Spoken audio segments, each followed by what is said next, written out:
Good day, folks. This is Bob from Fast and Furious BBD on this Sunday. First off is again the farmer agitation. I was shocked yesterday on commentators on TVs like NDTV, etc. I think it's the BJP commentators or somebody of the sort who actually were now beginning to link this agitation with the Khalistan movement. Now, there could be an element of truth in it, but to link such a broad-based uprising and kind of movement to the Khalistani movement will be doing disservice to this movement, disservice to the great Sikh race, because nothing could be furthest from the truth, and it's further kind of pains the heart when you have lightweights like the Chief Minister of Haryana, who just owes his seat to his linkage to the RSS and nothing else, who has no understanding of farmers, who's having to worry about his partner in Haryana, who's actually a farmer Chotala. Chotala must be really burning under his feet. So when you see these things like Cutter links CM's office to farmers agitation, it really needs a thumbs down. Shah came out, he was looking pretty tired when he invited these guys for a talk. But you can't lay conditions if you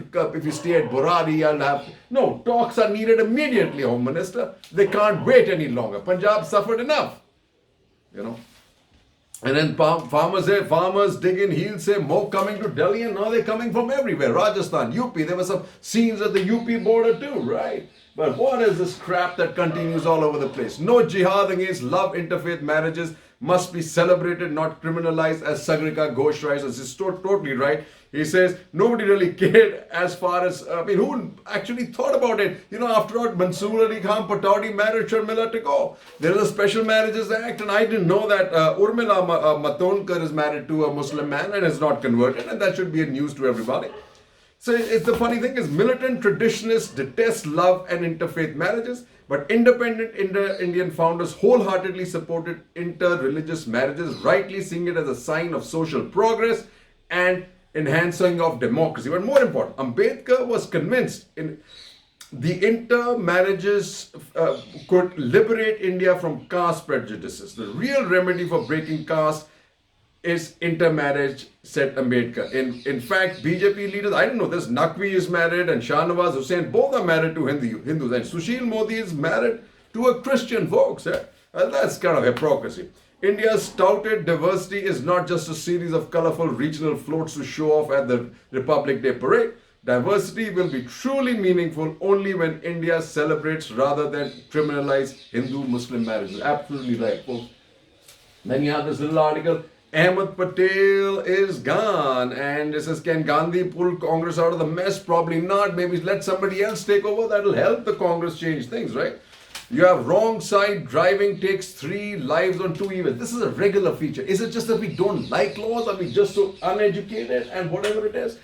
High Court comes to the help of marriages and women. Girls' wishes key for wedding to be valid. Let all the patriarchal society and all this right-wing crap die away with this, and this is really it. Women have the right to choose their own marriage partner. Now, on a sobering note, folks, it's something that we should never forget, as Tavleen Singh writes. What disturbs me is that the 7 years that we have been ruled by Narendra Modi, the same lackadaisical approach to national security continues. If Pakistan's jihadist generals decide that they want to repeat 26/11, they would find it just as easy to succeed today. Okay. What we need for the men in charge of our security is to realize that the only way to win the horrible war is by strengthening our own defenses. Israel should be our model. There. On last week's anniversary of 26/11, Narendra Modi announced that we are now fighting terrorism with a new process. Really? Well, I can report that in Mumbai there is no sign of change, and there has been no change. And then this is the important part.